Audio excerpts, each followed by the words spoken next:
여러분 안녕하십니까? 통일평화연구원 서울대학교 통일평화연구원 창립 15주년 및 시흥 캠퍼스 이전 기념 학술회의의 사회를 보게 된 정치외교학부의 명예교수인 장달중입니다. 오늘 15주년 기념 행사에 와서 사회를 보게 된 것을 매우 영광으로 생각하고 있습니다. 특히 와보니까 빌딩도 좋고 또 많은 준비가 되어 있어서 격변하는 세계 정세 속에 우리가 가야 할 길을 논의하는 좋은 환경을 제공하고 있습니다. 제가 보기에 이 통일평화연구원이 서울 중심에서 멀리 떨어져 있기 때문에 상당히 좋은 이점이 있는 것 같습니다. 우선 서울 시내에 있으면 늘 매일매일의 서울에서 일어나는 일, 우리나라에서 일어나는 일과 접촉하다 보니까 좀 객관적이 되기 어렵고 또 심층적으로 분석하기 어렵고 중립적으로 되기 어려운데 어느 정도 거리를 두고 말하자면 이 학술적인 논의를 할 수 있다는 것이 상당히 객관적이 될 수도 있고 심층적으로 분석할 수 있는 환경이 되지 않을까 이런 생각을 하고 있습니다. 오늘 제가 사회를 보게 된 이 세션에서는 이 글로벌 전략 균형의 변화와 한반도라고 하는 이 제목으로 두 분의 발표와 두 분의 토론자가 논의하게 되겠습니다. 우선 첫 번째는 미국 미사일 방어 체제의 등장 이후 글로벌 전략 균형의 변화에 대해서 서울대 정치외교학부의 조동순 교수가, 두 번째는 한반도의 전략적 안정성을 고려한 효율적 북핵 억제 방안을 두고 이상만 한국국방연구원 연구원께서 발표를 할 예정입니다. 여러분들 다 아시다시피 우리는 지금 현재 미중 경쟁 속에서 어떠한 위치에서 어떠한 전략을 택해야 할 것인가를 놓고 많은 어려움과 고민을 하고 있습니다. 그래서 흔히 사람들은 이러한 사실을 밸런싱, 말하자면 스퀴즈, 이 균형, 외교를 해야 되는 우리가 겪고 있는 어려움으로 영어로 밸런싱 스퀴즈라는 용어를 많이 쓰고 있는데, 어떻든 밸런싱 액트를 하지 않을 수 없는 이런 환경 속으로 자꾸 몰려가고 있기 때문에 흔히 지금 언론에서나 또 이런 학계에서나 또 정치권에서 어느 한쪽에 붙는 것이, 선택하는 것이 더 효과적이지 않느냐 하는 논의가 많이 일어나고 있습니다. 아마 이와 같이 우리의 균형 외교를 요구하는 이 상황이라고 하는 것이 경제와 안보의 관계, 그 다음에 이 미사일 방어망의 참여 문제가 가장 핵심적인 문제가 되지 않을까 이렇게 생각하고 있습니다. 그래서 일각에서는 지금까지 세계를 이끌어왔던 이 양극 체제, 또 미국 일극 체제, 다시 미중 패권 경쟁 시대로서는 세계적인 안정과 평화를 얻기가 어려우니까 1815년 유럽의 평화를 가져왔던 빈 체제와 같은 컨서트 오브 파워스, 말하자면 이런 이 체제가 나와야 되지 않겠느냐. 최근 미국 외교협회 회장인 리차드 하스는 이와 같은 컨서트 오브 파워스란 개념으로 지금 이 포스트 코로나 이후에 세계 질서의 구축을 주장하고 나섰습니다. 이와 같은 이 가장 큰 주장의 가장 큰 배경에는 역시 중국이 지금까지 미국 주도의 세계 질서에 대안적인 질서로 등장할 가능성이 있지 않느냐 하는 데 대한 아마 논의에서부터 시작하는 것 같습니다. 그래서 지금 현재 미국의 가장 두려운 것은 중국이 미국적 질서의 대안적 질서로 성공할 것이냐 아니냐에 대한 아마 두려움이 아닌가 이렇게 생각을 합니다. 그래서 제가 보기에 지금 이 세계적 전략 균형은 역시 미중 경쟁에서 시작이 되는 것 같고, 이 미중 경쟁 속에서 우리 한반도는 어떠한 소위 말하자면 전략적 균형을 모색해야 될 것인가 하는 고민을 하게 되는 것 같습니다. 이 문제를 놓고 아마 여러분들 다 아시다시피 우리가 고민해야 할 가장 큰 문제가 중국과의 관계에서, 중국은 우리의 경제의 중요한 이 파트너일 뿐만 아니라 또 이 우리 경제의 수출에 가장 중요한 이 무역 대상국이기도 합니다.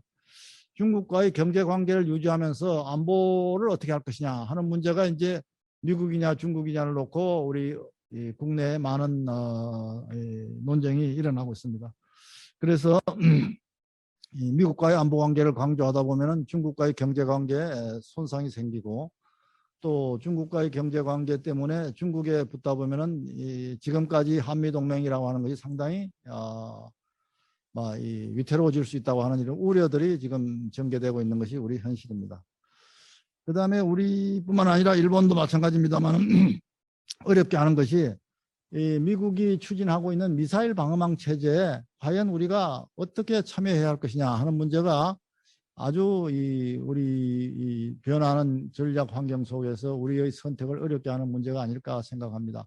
이런 문제에 대해서 이 두 분 선생님이 아주 깊이 있는 연구를 해주셨는데 우선 먼저 조동준 교수께서 이 미사일 방어망 체제가 몰고 올 이 글로벌 전략 균형 문제를 먼저 발표를 해주시고 다음에 이상민 국방연구원 연구원께서 발표를 하겠습니다. 먼저 조동준 교수께 부탁드리겠습니다.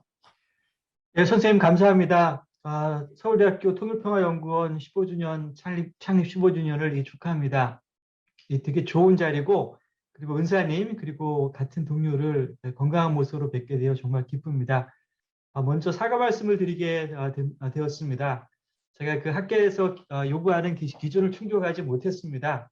그 원고를 생각이 좀 정리가 안 되고 여러 사정이 있어가지고서 너무 늦게 그리고 그다지 완성되지 않은 글을 보내드려서 죄송합니다. 그래서 이 원고는 그 차후 수정 작업을 거쳐가지고 완성도를 높이도록 하겠습니다. 오늘 제가 그 담당하는 내용은 그 미국 미사일 방어 체제의 등장 이후 글로벌 전략 균형의 변화라는 제목으로 되어 있습니다. 우선 아주 빠르게 현재 상황으로 갔으면 좋겠습니다. 2021년 세계 전략 무기는 지금 어떤 상황인가를 볼 수 있는데요. 크게 두 가지로 나눠서 보고자 합니다. 첫 번째는 그 외형적으로 안정돼 있지만 현대화에서 불안정 측면을 보이고 있는 장거리 전략 무기 현황을 우선 검토하겠습니다. 그 이후에는 중거리 전략 무기 현황을 검토하도록 하겠습니다. 다행스럽게 올해 2월 달에 미국과 러시아 사이에서 이 뉴스타트를 말하는 신전략무기 감축협정이 다시 5년간 연장이 됐습니다. 그래서 전략무기 감축협정에 따라서 지금 미국과 러시아가 가지고 있는 전략무기의 숫자가 이와 같이 제한을 받고 있습니다. 그래서 미국과 러시아가 약 한 1600에서 한 1700기의 장거리 전략 미사일을 가지고 있습니다. 자산들을 가지고 있습니다. 이 장거리 전략 자산에는 이제 대륙간 탄도미사일, 그 다음에 장거리 폭격기, 그리고 이 잠수함에서 발사하는 탄도미사일 체계까지를 다 포함시키고 있습니다. 이 1600개에서 1700개 정도밖에 안 되니까 이 장거리 전략 자산이 양국이 사실은 이거를 냉전기 상황이랑 비교해 보면 매우 큰 차이를 볼 수가 있습니다. 미국 같으면 1967년에 핵 한 대 숫자가 정점에 이르렀었고요. 그 다음에 소련 같으면은 1986년에 핵 한 대 숫자가 최정점에 올랐었습니다. 그 이후로서부터 두 국가가 상호 감축 협정을 통해 가지고서 핵무기를 현재와 같이 이렇게 많은 숫자를 줄인 상태죠. 그래서 우리가 숫자 측면에서만 바라본다면 지금 이 양국 간에 특히 미국과 러시아 사이에서는 핵 규정이 안정적으로 진행되고 있는 것처럼 보이고 있습니다. 그 미국과 러시아를 제외한 나라들의 핵무기 숫자는 상대적으로 봤을 때는 그렇게 크지 못합니다. 영국과 프랑스가 상대적으로 큰 규모를 가지고 있는데 대략 우리가 300기 내외 정도를 가지고 있다고 보고요. 그 다음에 파키스탄, 인도가 한 150기 정도를 가지고 있다고 보고 그 다음에 이스라엘이 한 100기 내외 그리고 북한이 한 40기 내외 정도를 가지고 있다고 보여줍니다. 그래서 전반적으로 따져봤을 때는 핵 보유 이 현황을 따져보면 사실 냉전기 상황이랑 비교해보면 숫자 측면의 경쟁 측면에서는 무척이나 안정적인 모습을 보이고 있다고 보여줍니다. 하지만 우리가 이거를 자세히 보면 외형적으로 이 전략 균형이 특히 장거리 자산에서는 이 안정적인 형태를 보이지만 그 내부를 바라보면 매우 지금 이 불안정 요인들이 드러나고 있음을 보여주고 있습니다. 바로 미국과 러시아가 장거리 전략 자산의 현대화를 지금 추진하고 있습니다. 미국이 가지고 있는 현재 장거리 전략 자산의 대부분은 1970년대 혹은 80년대 구축된 무기들입니다. 지금 이 육상에 기반을 하고 있는 대륙간 탄도미사일의 경우에는 우리가 미니트맨 뚫이라고 하는 탄도미사일이죠. 사실 이거 1970년대 개발됐었고요. 그러고 난 후에 80년대까지 생산되었다가 더 이상 생산이 안 되는 무기입니다. 장거리 폭격기의 주력이라고 말할 수 있는 B-52, 그 다음에 B-2A요. 이거 심하게는 B-52 같은 경우는 1961년에 최초 배치가 됐고요. B-2A 같은 경우도 1994년에 배치됐습니다. 시간을 따져본다면 현재 미국이 가지고 있는 이 장거리 핵 전략 자산이 노후가 진행되고 있기 때문에 미국은 이를 이 근대화, 현대화 시키기 위해서 그동안에 이제 숨은 작업들을 하고 있었습니다. 그러다가 2020년 들어 작년이죠. 드디어 트럼프 대통령이 지금 이 핵전력 현대화 계획을 공식적으로 발표하고 지금 이 잠수함 탄도 미사일, 그 다음에 장거리 이 폭격기, 그리고 이 대륙간 탄도 미사일 이 세 개의 축을 모두 현대화시키는 작업을 진행하고 있습니다. 그리고 이 계획은 지금 이 바이든 행정부에서도 계승이 되고 있죠. 그래서 핵 전력의 숫자는, 그러니까 핵무기의 숫자는 비슷하지만 여전히 제한을 받고 있지만 실제 이 핵무기의 종류는 바뀌고 있습니다. 그리고 이 바뀌는 핵무기들이 현대화된 핵무기가 나중에 이 미국과 러시아 사이의 관계에 꽤나 큰 부담이 될 것 같습니다. 러시아 쪽을 보면 이 장거리 핵 전력 자산이 지금 현대화가 바로 진행되고 있습니다. 지금 러시아가 가지고 있는 그 육상에 기반한 대륙간 탄도미사일의 대부분이요. 그 1997년에 최초 배치됐던 SS-27로 바뀌었습니다. 그러니까 미국이랑 따져본다면 거의 한 20년 정도의 시간차를 두고 있습니다. 그리고 우리가 약간 우려하는 사항은 그 RS-28 사르맛이라고 하는 대륙간 탄도미사일이 올해 실전 배치되거나 아니면 내년에 실전 배치될 겁니다. 근데 이 대륙간 탄도미사일은 우리가 통상적으로 알고 있는 대륙간 탄도미사일이 아닙니다. 이 대륙간 탄도미사일의 탄두 부분에 우리가 이제 그 회피 기동이 가능한 이 활강 미사일을 자탄의 형태로 가지고 있을 수 있습니다. 그러니까 우리가 생각하기에는 미사일에는 하나의 탄두가 장착돼 있을 거라고 생각하고 있는데요. 이 RS-28 사르맛 이 대륙간 탄도 미사일은 탄두를 장착시킬 수도 있고요. 그 다음에 탄두 부분에 지금 활강 미사일이라고 해가지고서 회피 기동을 하는 독특한 미사일을 또 실을 수가 있습니다. 그러니까 그렇게 됐을 경우에는 이게 과연 대륙간 탄도 미사일, 우리가 알고 있는 그 안정적 궤도를 가지고 있는 대륙간 탄도 미사일이라기보다는 매우 복잡한 그 맨 최종 단계에서 요격하기 어려운 이동 경로를 보이는 독특한 무기가 될 가능성이 되게 큽니다. 러시아 쪽에서는 장거리 폭격기는 지금 아직도 현대화가 진행되고 있지는 않습니다. 워낙 그 장거리 폭격기가 노후화가 되어 있는데요. 이거를 현대화시키기에는 아직도 러시아 쪽에서는 부담이 좀 있는 것 같습니다. 러시아가 개발하고 있는 두 개의 특별한 미사일이 있는데 브레베스니크 순항 미사일, 그다음에 포세이돈 수중 드론이 있습니다. 이 두 개의 무기 체계는 아예 사거리라는 개념을 초월하고 있습니다. 그 브레베스니크 순항 미사일 같은 경우에는 원자력에 의해서 추진이 되기 때문에요. 한번 이 미사일이 지상으로 뜨면 핵 연료가 소진될 때까지 공중에서 계속 선회할 수 있습니다. 그런데 선회하는데 순항 미사일이기 때문에 지피면 가까이에서 순항을 하기 때문에 이걸 포착하기 무척이나 어려운 상황입니다. 포세이돈 수중 드론도 잠수함에서 발사시키는 드론인데요. 이 드론이 추진체가 소형 원자로입니다. 그렇기 때문에 이 포세이돈 수중 드론도 마찬가지로 한번 발사가 되면 수년 동안 그 바다에서 움직이면서 그 러시아 본부의 명령에 따라서 타격 목표를 이제 결정할 수 있게 되는 거죠. 이게 지금 미국과 러시아 사이에서 지금 현재 진행되고 있는 장거리 전략 자산에서 현대화 상황입니다. 중국도 이 핵 전력 자산을 지금 강화하고 있습니다. 중국이 최근 장거리 폭격기를 개발하고 있습니다. 중국은 잠수함 탄도 미사일, 그다음에 대륙간 탄도 미사일을 갖췄지만 장거리 폭격 능력이 없었는데 지금 장거리 폭격기를 개발하고 있고요. 그다음에 잠수함 탄도 미사일이 지금 새롭게 많이 추가적으로 배치되고 있습니다. 지금 그 중국이 가지고 있는 계획에 따르면 10년 안에 잠수함 탄도 미사일을 장착한 신형 잠수함이 8척이 아마 실전 배치될 것 같습니다.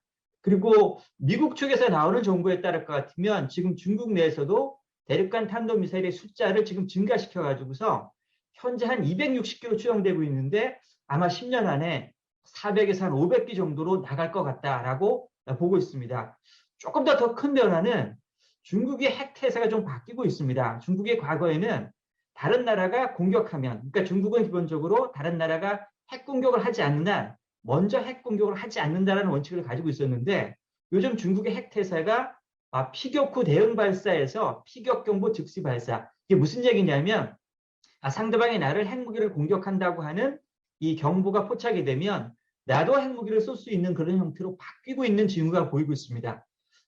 이처럼 이 장거리 핵 전력 분야에서 미국, 러시아, 중국 쪽에서 모두 지금 그 정중동 상황이라고 볼 수 있겠죠. 수면 아래에서 큰 변화가 일어나고 있습니다.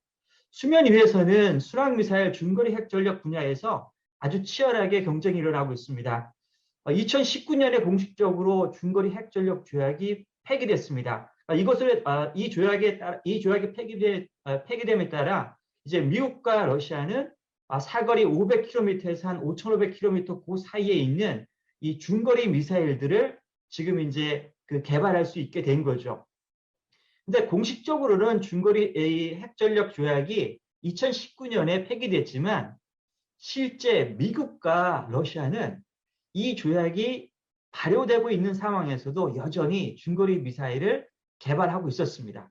러시아 같은 경우는 되게 적극적이었는데요. 2007년에 우리한테 좀 익숙해졌습니다. 그 이스칸데르라고 하는 미사일 같은 것도 벌써 이 개발을 하고 있었고 미국도 이미 이를 인지하고 있었습니다. 근데 인지하고 있었는데 이 문제를 본격적으로 제기하지 않았던 이유는 이 문제를 가지고 제기했다가 자칫 이 중거리 핵전력 협정 자체가 폐기되면 핵 경쟁이 일어날 가능성이 크니까 미국 쪽에서 문제를 제기하지 않았던 거였죠. 우리한테 조금 더 익숙해져 있는 그 미사일, 그 아방가르드 미사일, 이 미사일은 아마 중거리 미사일과 대륙간 탄도 미사일이 한 경계선쯤에 있는데 음속 20배 정도까지 움직일 수가 있습니다. 그리고 회피 기동이 가능하고요. 그 다음에 지르콘 미사일 같은 경우는 지상에서 발사되고 있는 미사일인데 최대 음속 9배까지 가고 그 다음에 1000km 사거리 정도를 가지고 있죠. 이미 이런 무기들은 2019년에 러시아가 실전 배치를 했습니다. 러시아만 이 중거리 전력들을 이렇게 발전시켰는가? 그게 아니고 미국도 마찬가지입니다. 미국이 우리가 이제 익숙한 이 미사일 방어 체제를 구축하기 위해서 요격하는 미사일이 SM-3라는 미사일이 있습니다. 그 SM-3 미사일이 바로 사거리가 중거리 미사일에 들어가는 거죠. 그러니까 러시아 쪽에서는 지금 미국이 구축하는데 요격용 미사일로 개발한 SM-3 미사일이 바로 INF 협정 위반이다라고 생각을 했고요. 그다음에 미국이 개발하고 있는 그 현재 드론도 얼마든지 핵무기를 탑재할 수 있는 가능성이 있습니다. 그렇기 때문에 이제는 드론과 미사일과 이 순항미사일과 드론의 경계선이 사실상 없어진 상황이라고 볼 수가 있는 거죠. 그다음에 이제 러시아 쪽에서는 약간 기술적인 문제인데 미국이 이제 노화된 그 대륙간 탄도미사일 미리트맨 이 2 미사일을 중거리 미사일처럼 바꿔가지고서 이 미사일 방어 체제를 훈련시키는 더미로 사용을 했었습니다. 이것도 마찬가지로 러시아 쪽에서는 미국이 중거리 이 핵전력 조약을 위반했다라고 볼 수 있는 거죠. 미국과 지금 이런 상황이고 미국도 마찬가지로 지금 초음속 이 활강 미사일을 개발하고 있는 그런 상황입니다. 이 초음속 그 미사일은 중국까지 확산되어 있는 상황입니다. 중국이 2019년 10월 달 지금 이 등풍 17호를 공개했는데 등풍 17호는 아마 그 활강 미사일이 분명한 것 같습니다. 이렇게 된다면 아마 중국도 지금 현재 핵강 미사일 능력을 가지고 있고요. 이곳에다가 핵무기를 탑재하기만 하면 언제든지 중거리 핵 미사일이 될 수가 있는 상황이죠. 그리고 중국이 이제 최근 들어서 개발하고 있는 무기가 공중에서 발사하는 미사일입니다. 그래서 이 공중에서 발사하는 미사일을 시험 발사하고 있는데 이것도 아마 한 5년 안에는 실전 배치가 되지 않을까 이렇게 볼 수 있습니다.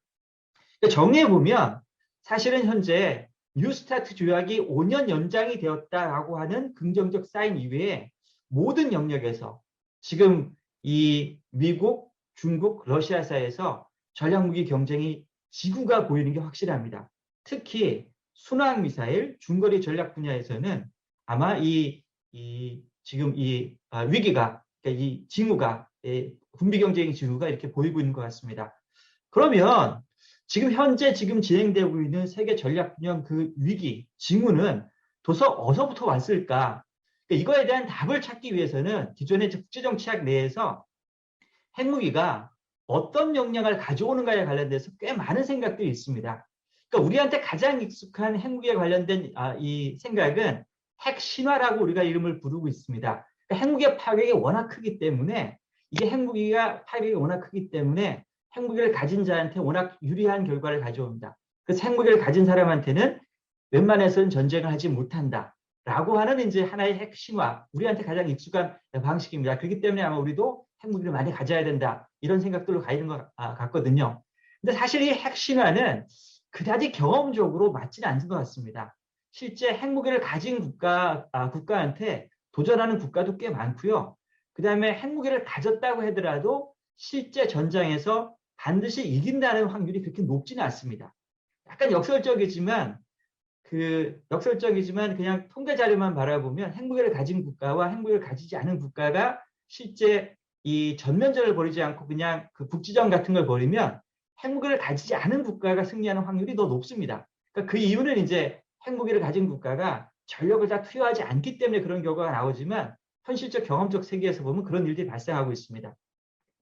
두 번째는 핵무기가 긍정적 요인을 가지지만 동시에 부정적 요인도 가질 수 있다고 생각하는 그 리스크 머니퓨레이션 스쿨입니다. 저는 위기조성학파라고 부르고 있는데요. 이 위기조성학파의 주장에 따르면 핵무기 때문에 전면전을 발생하지 않지만 그 핵무기를 가진 국가 국제사회에서 위기가 충분히 조정할 수 있다. 그래서 이거를 우리가 뭐냐면 핵무기가 전면전이 일어나지 않지만 고아래 수준에서의 위기는 많이 일으킨다 해가지고서 안정 불안정의 역설 이렇게 표현되어 있었던 거죠. 그 다음에 어떤 세 번째 집단은 원래 핵무기라고 하는 것이 국제정치에서 큰 의미가 없다라고 주장하는 사람이 있습니다. 그러니까 그 집단은 핵무기의 파괴력이나 이 통상무기의 파괴력에 큰 차이가 없고요. 두 번째는 이제 핵무기가 쓸 수 있는 국가는 경제적으로 발전되어 있는 국가인데 특히 핵무기를 가진 국가와 저발전 국가 사이에서는 핵무기가 아무런 영향도 미치지 못한다. 이런 생각들을 가지고 있는 거죠. 네 번째로 제가 검토할 수 있는 그 이론 중에 하나가 공격 방어론입니다. 이 공격 방어론은 원래 핵전력을 설명하려고 해서 개발된 건 아니었고요. 이 안보 모순이라고 우리가 알고 있습니다. 국제정치학에서. 제가 나의 안보를 증진시키기 위해서 군비를 증강했다. 이 군비 증강이 상대방의 안보 불안을 자극한다. 그래서 상대방이 군비 증강을 한다. 상대방의 군비 증강이 나의 안보 불안으로 이어진다. 이런 현상을 우리가 안보 모순이라고 그러는데요. 이 안보 모순이 일어나는 조건이 따로 있다라고 얘기를 합니다. 그래서 이 조건이 크게 보면 두 가지인데요. 첫 번째 조건은 상대방의 행동, 상대방의 무기 체계가 저게 공격용인지 방어용인지 구별하기 어려울 때. 두 번째, 공격이 방어보다 더 이점을 가진다는 믿음을 가질 때.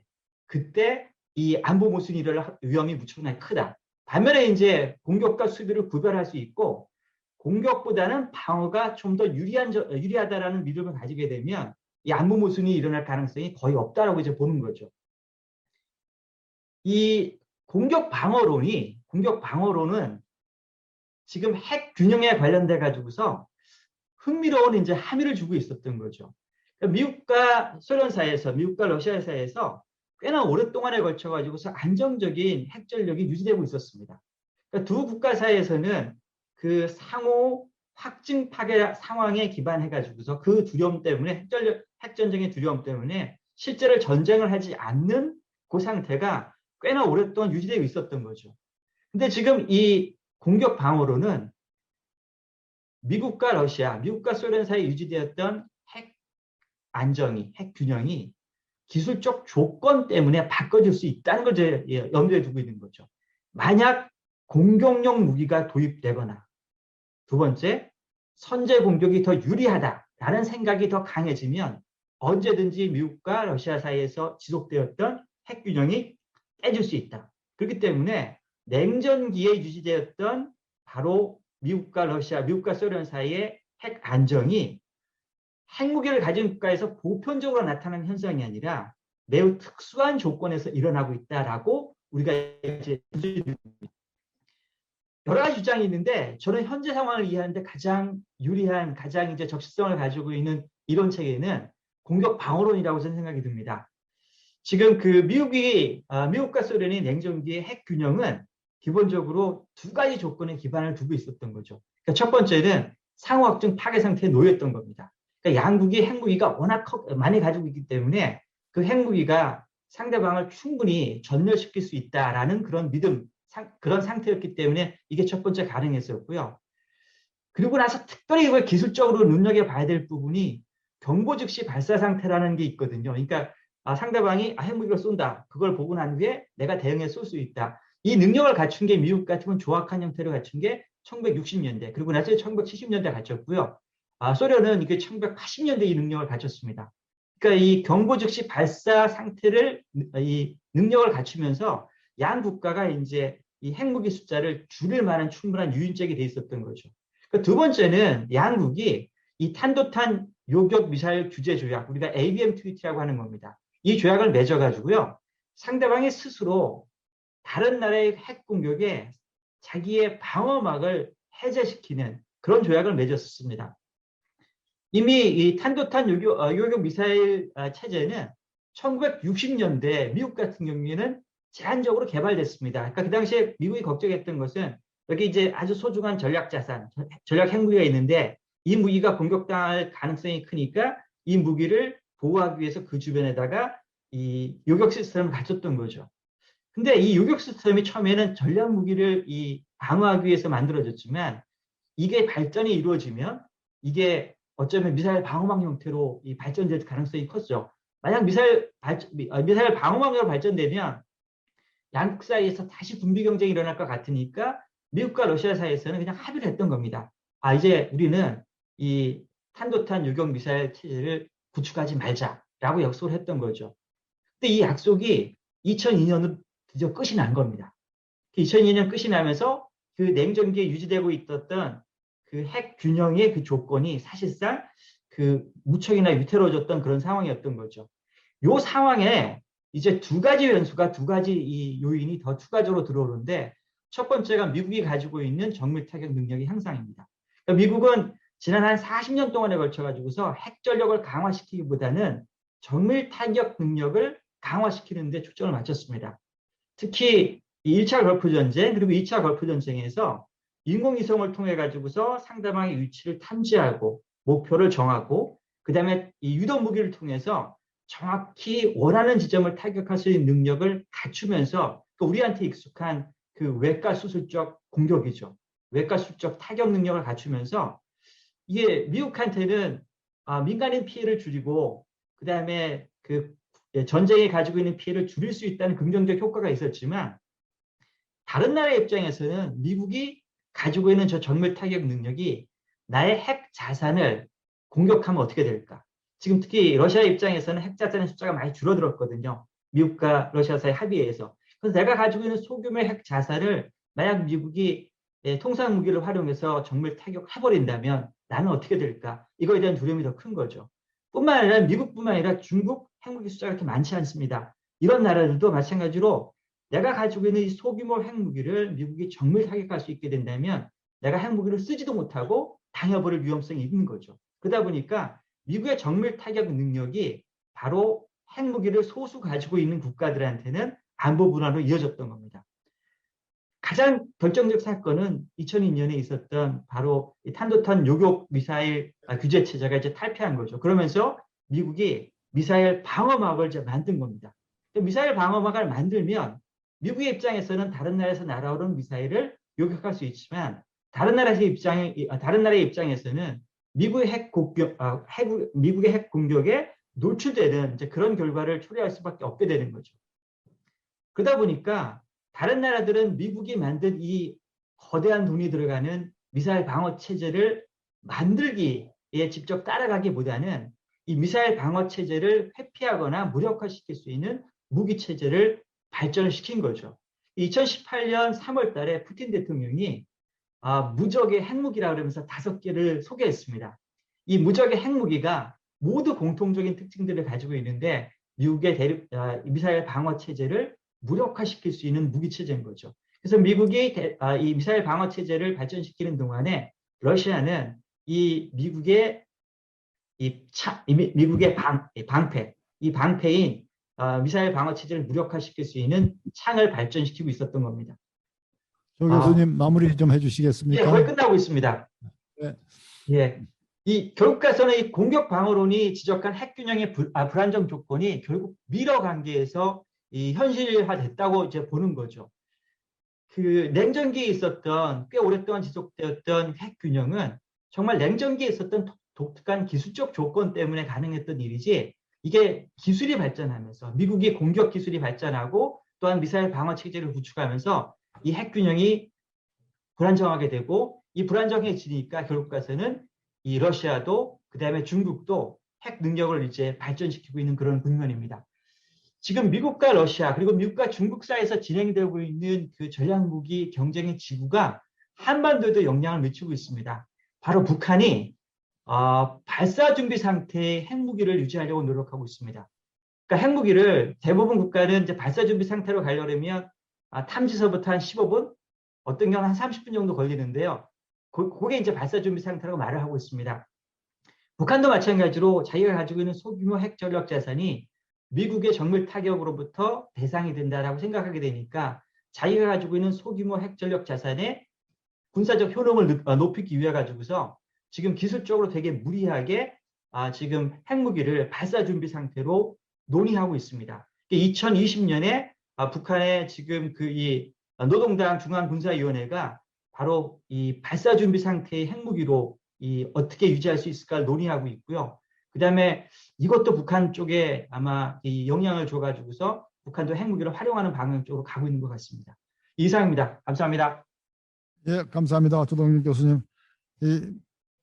조금 더 토론 시간에 이와 같은 그 전략 균형의 변화를 가져올 수 있는 이 핵무기가 한반도에 어떤 영향을 미칠지 하는 것에 대한 좀 더 깊은 논의가 있기를 바랍니다.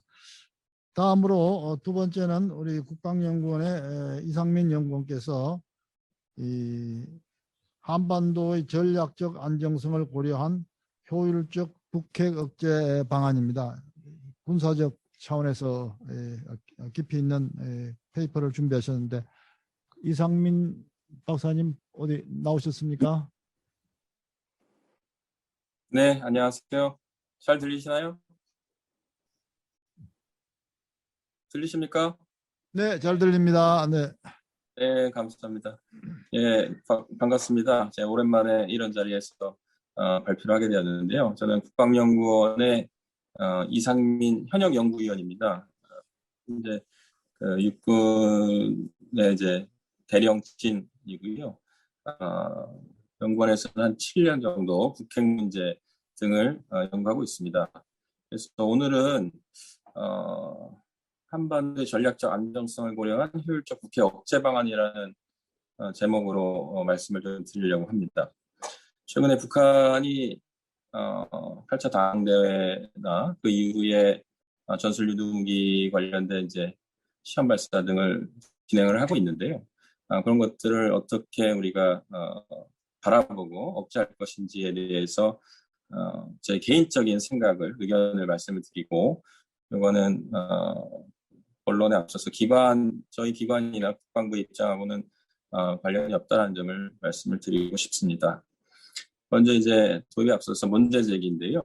잘 아시는 것처럼 우리 한국이 북한보다 재래식 군사력 측면에서는 우수하다는 것을 이제 부인하시는 분들은 없을 거라고 생각합니다. 하지만 북한이 그런 이제 것들을 잘 이해를 하고 그 불균형을 상쇄하기 위해서 핵무기와 화생무기와 같은 WMD 전력을 이제 갖추면서 비대칭 군사력 측면에서는 우리가 북한의 열세라는 그런 문제 제기들이 좀 있어 왔습니다. 그래서 현재는 우리가 스스로 핵무기라든지 WMD 관련된 것들을 갖추는 것이 제한되기 때문에 한미 동맹이라고 하는 측면에서의 확장 억제력으로 북한의 핵 WMD 위협을 억제하고 대응하는 군사 전략에 기초해서 우리 군의 재래식 전력도 구축해 가고 있는 상황입니다. 그런데 북한의 핵 능력이 이제 발표 중에 죄송합니다만 잠깐만 여쭤보겠습니다. 지금 이거 굉장히 중요하신 말씀을 하셨는데 우리나라가 재래식 면에서 재래식 무기에서 북한보다 우위에 있다는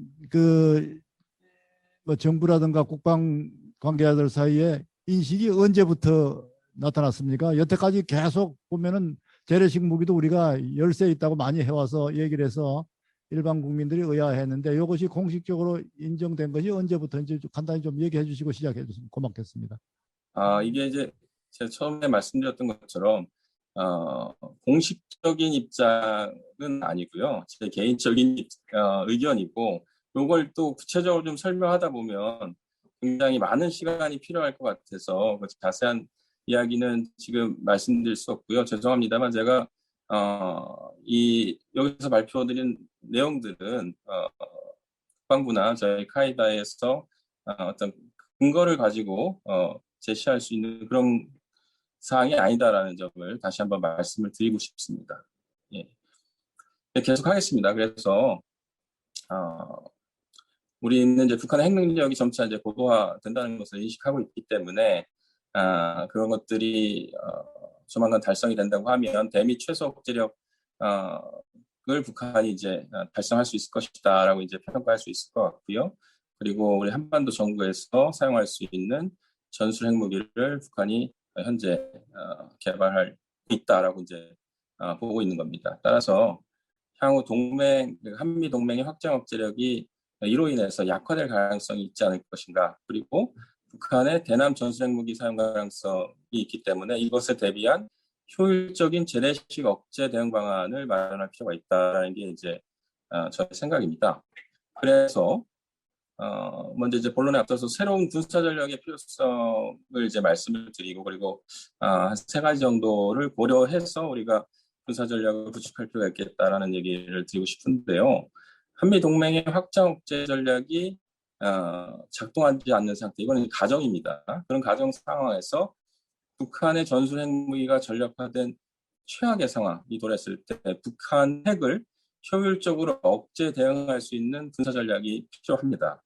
그래서 그러한 새로운 군사 전략을 수립을 할 때에 한 세 가지 정도 고려 요소를 이제 말씀드리는데 위협의 관점, 취약성의 관점, 그리고 마지막 것인데 처음에 위협의 관점에서는 한반도에서 북한의 전술 핵무기가 사용될 수 있을 것이다 라는 것, 그리고 어떻게 사용할 것인가에 대한 방법적인 측면들을 고려해야 될 것이고, 두 번째 취약성의 관점에서는 북한 전술 핵무기에 대한 억제 대응 전략의 현재 우리의 선 상태죠. 현실태 및 문제점을 분석하고 향후의 발전 방향들을 고려해야 됩니다. 그리고 마지막으로는 우리가 과거에는 이런 사항들을 고려하지 않았었던 걸로 알고 있는데 북한의 핵무기 사용을 전제로 한 핵공격 이후에, 북한이 핵공격을 한 거죠. 핵공격 이후에 우리가 어떻게 전쟁을 수행할 것인가를 함께 고려해서 우리의 군사 전략을 수립해야 될 것이다 이렇게 생각을 합니다. 그리고 북한의 군사 전략과 핵 능력에 대해서 이것도 개인적인 생각입니다. 어디 나와 있는 것은 아니고요. 북한의 전쟁 수행 개념, 군사 전략은 목표가 단기간에 우리 수도권 또는 한반도 전체에 대한 지배력을 확보하기 위한 것이고 수단 측면에서는 전략 핵무기를 이용해서 미국의 확장 억제력을 무력화하고 그리고 지금 개발하고 있다고 하는 전술 핵무기를 사용해서 북한식의 A2AD 전술을 통해 한반도를 고립시킨 상태에서 전술 핵무기와 화생무기를 종합을 이용해서 대남 재래식 군사력의 열세를 극복해서 전쟁에서 유리한 상황에서 종결시키는 것을 저는 개인적으로 북한의 군사 전략 전선 수행 개념이라고 보았습니다. 그래서 북한은 미 본토를 타격할 수 있는 전략 핵무기하고 그리고 서태평양 일대, 한반도 일대까지 포함해서 이 지역에 항모전단이 이제 전개되는데 그것을 정밀 공격할 수 있는 전술 핵무기의 개발을 현재 계속 가속하고 있다고 보았습니다. 그래서 향후 몇 년 이내에 전략 및 전술 핵무기의 개발 목표 수준에 도달할 것으로 추정을 하고 있습니다.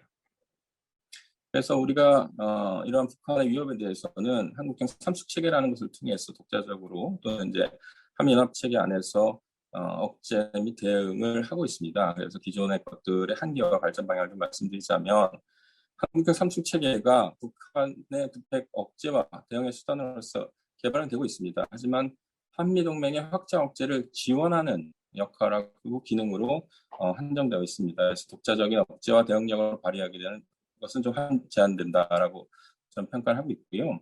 그리고 북한의 전략 핵무기의 완성이 실질적으로 임박했다라고 가정하고 한국 항모정단을 타격할 수 있는 전술 핵무기의 개발도 시간의 문제라고 가정을 하면 동맹의 확장 억제력하고 연합 증원 전력의 지원이 없이도 한반도 정부 내에서 우리 군의 독자적인 억제와 대응 능력을 발휘할 수 있게끔 대비를 해야 된다 이렇게 생각합니다. 그래서 독자적인 재래식 억제 대응 능력 구축이 되었을 때 어떤 기대 효과를 이제 말씀드리려고 하는데요. 왜냐하면 이거에 대해서 자칫 부정적으로 보시는 분들도 있기 때문에 제가 먼저 기대 효과를 먼저 말씀드립니다.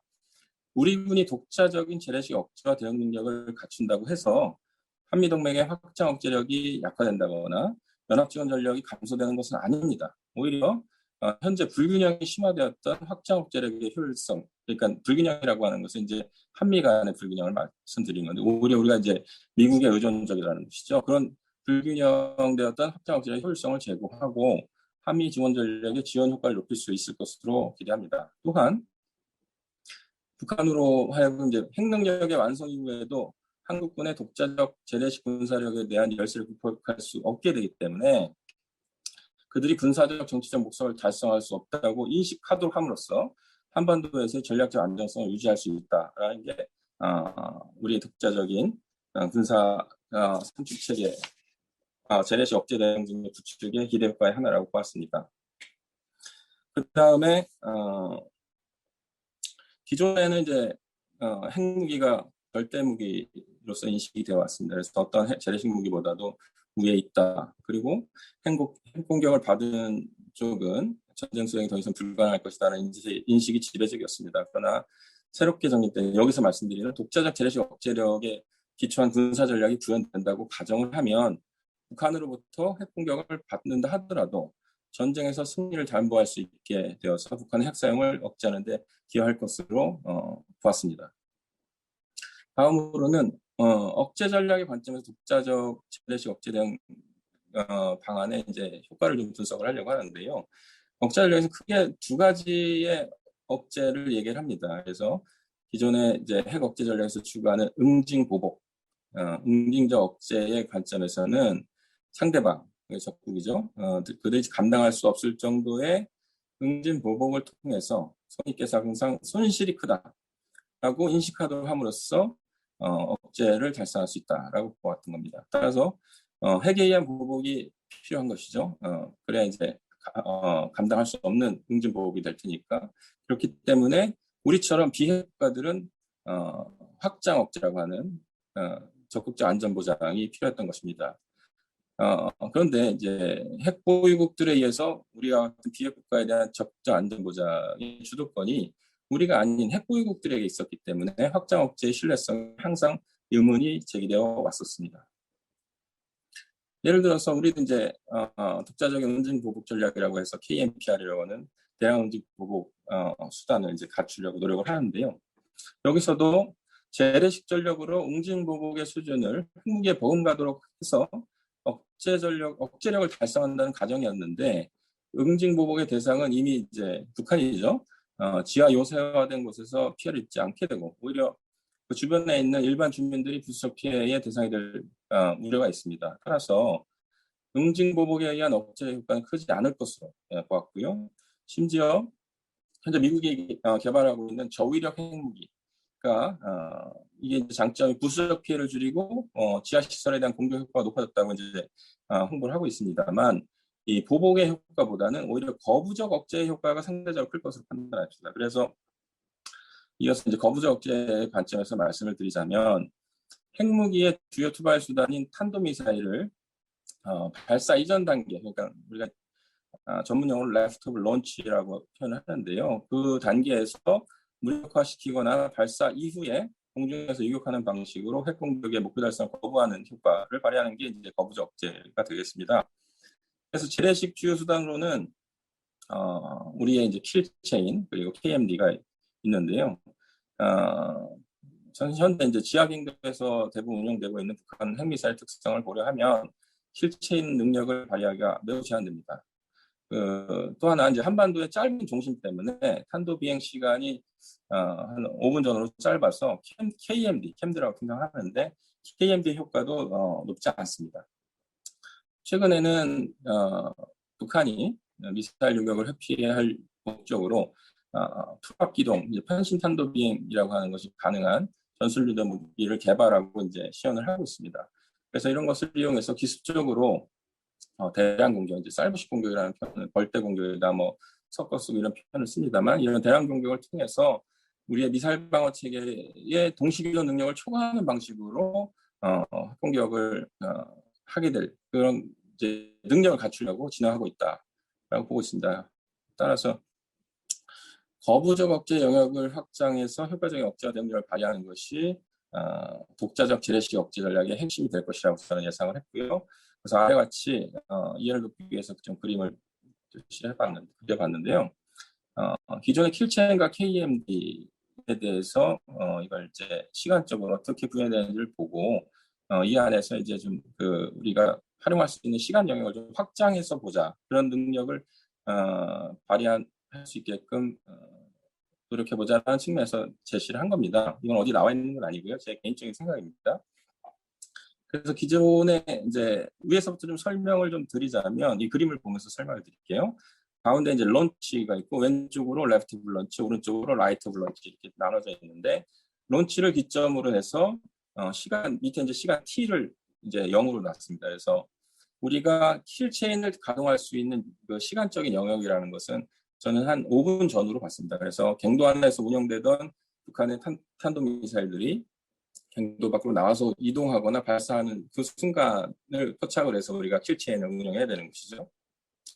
그 다음에 KMD 같은 경우에도 북한에서 발사된 탄도미사일들이 우리 지역으로 날라오는데 수분이 걸리지 않습니다. 그런데 그 시간을 다 활용하는 것도 아니고 이 마지막 종말 단계, 그러니까 목표 지점에 떨어지기 직전에 수십 초만을 활용해서 우리가 KMD를 운영을 하거든요.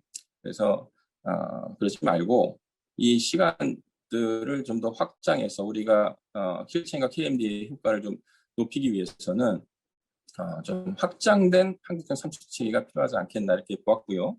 그래서 보시면 킬체인 이전에 갱도 안에서 준비하고 있는 단계에서도 우리가 킬체인을 운영할 수 있게끔 여기 영어로는 before 킬체인이라는 표현을 써놨고요. 그리고 킬체인 이후에 그러니까 발사 런치 이후에 KMD가 작동되는 그 사이 여기는 이제 between KK 하는데 킬체인과 KMD 사이 요 공간 요 시간적 영역도 우리한테는 굉장히 유용한 시간인데 이걸 잘 활용해야 될 것 같고요. 그리고 KMD 이후에 after KMD라고 해놨는데 우리가 미사일 요격에 실패하더라도 피해를 최소화해서 다시 복구해가지고 킬체인과 KMD가 지속적으로 작동할 수 있게끔 하자라는 이제 개념을 이 그림 하나에 담아 본 겁니다. 그래서 첫 번째 이제 킬체인 이전에는 북한의 이제 지휘 통제 체계를 교란한다든지 갱도 내부를 붕괴시키고 그리고 갱도 입구를 봉쇄하는 그런 이제 능력을 갖춰야 될 것이고 두 번째는 킬체인과 KMD 사이에서는 북한이 사용하는 미사일의 정밀성이 많이 좋아지긴 했는데 대부분 그 정밀 유도를 위해서 사용하는 항법 장치들이 군용이라기보다는 상용의 GPS나 글로나스 또는 중국이 제공하고 있는 베이도의 그런 수신기들을 사용한다고 가정을 하면 그런 것들이 외부에서의 전자 유도 교란 이런 것들에 취약할 수가 있기 때문에 그런 방식을 이용해서 북한의 미사일 체계들을 교란한다 이런 접근 방법이 있을 수 있고, 마지막으로 KMD 이후에는 우리가 피해를 최소화하기 위해서 방호 능력을 강화해야겠다라는 말씀입니다. 네, 이 박사님 결론 좀 부탁합니다. 마무리 부탁합니다. 예, 시간이 많이 갔나 보네요. 그래서 거부적 억제력 효과를 극대화하는 방안으로 이제 방금 다 설명드렸던 것처럼 킬첸과 KMD의 가용 시간을 좀 확장해서 사용할 수 있게끔 노력해야겠다라는 말씀을 드리고요. 시간이 별로 없기 때문에 방금 그 그림을 통해서 지금 설명드릴 거부적 억제 효과와 극대화를 위한 방안은 다 설명이 됐다라고 생각이 됩니다. 그래서 다음으로 넘어가시고요. 다음에 그림 2번을 보시면 한국형 삼축 체계에서 방어의 역할을 좀 강조를 하고 있는데요. 실제 삼축 체계를 3K라고 이제 표현들을 합니다. 근데 이것이 방호가 적용이 되지 않은 삼축 체계는 무의미하다라고 할 정도로 저는 이제 이런 식을 통해서 좀 강조를 하려고 하는데 3K 곱하기 P죠. P가 0이면 3K도 0이 되는 겁니다. 그래서 방호를 보강할 필요가 있다는 말씀을 드리는 거고, 그 다음 그래서 한국의 한국형 방호 전략을 갖출 필요가 있다는 것을 이 그림으로 이제 마지막 설명을 드리려고 하는데요. 이 그림을 보시면 X축은 상대방의 방어 수준을 이제 보여주고 있고, Y축은 기습 효과를 보여주는데 서로 반비례입니다. 그래서 상대방이 방어 수준이 높지 않으면 기습 효과가 높은 거죠. 그래서 상대방의 방어 수준이 낮은 국가들에 대해서는 기습을 통한 공격의 효과가 높기 때문에 그거에 대한 유혹도 증가할 수밖에 없다. 반대는 또 반대 상황이 되는 겁니다. 그래서 현재 북한하고 우리를 비교했을 때는 북한은 대부분 갱도에 보관하고 있기 때문에 방어도가 높은 반면에 우리의 방어는 제가 봤을 때는 개인적인 생각입니다만 북한에 비해서 방어력이 많이 떨어진다고 봅니다. 그렇기 때문에 북한은 우리에 대해서 기습을 통해서 자기네들이 부족한 전력들의 효과를 발휘하려고 할 것이고, 우리가 방어력이 부족하기 때문에 북한이 쏘기 이전에 또는 쏘고 나서 즉각 킬체인과 같은 전략을 통해서 무력화시키지 않는다면 우리가 상당한 피해를 볼 수 있기 때문에 우리의 킬체인 전력 또는 그 킬체인 전력을 운영할 수 있는 정밀 관측할 수 있는 그런 능력들에 굉장히 투자를 하고 있는 것인데, 만약에 우리가 방어 수준을 많이 높일 수 있다고 하면 북한으로 하여금 기습의 효과에 대한 유혹을 감소시키기 때문에 한반도에서의 전략적 안정성을 유지하는 데 도움이 될 것이다 라고 보았습니다. 그래서 마지막 요약을 하자면 저는 우리의 방어 수준을 향상시키는 것이 그 방어 수준도 일반적인 방어가 아니라 3K에 집중시켜서 방어 수준을 향상시킬 수만 있다고 하면 한반도의 전략적 안정성을 유지하면서 북핵에 대한 억제 효과를 높일 수 있는 아주 효율적인 북핵 억제 방안이 될 수 있을 것이다 이렇게 생각을 합니다. 네, 이상입니다. 예, 감사합니다. 이 아주 전문적인 이 발표신데 요새 이 북한 핵 문제에 대한 관심이 너무 많기 때문에 아주 많은 공부가 됐습니다. 그러면 우선 시간이 없어가지고 이 토론자들께 토론을 부탁드리겠습니다. 먼저 이화여대 박인희 교수님 나오셨습니까? 박 교수님 나오셨나요? 네, 박 교수님 얼굴 보이는데 목소리가 안 들립니다. 자, 부탁합니다.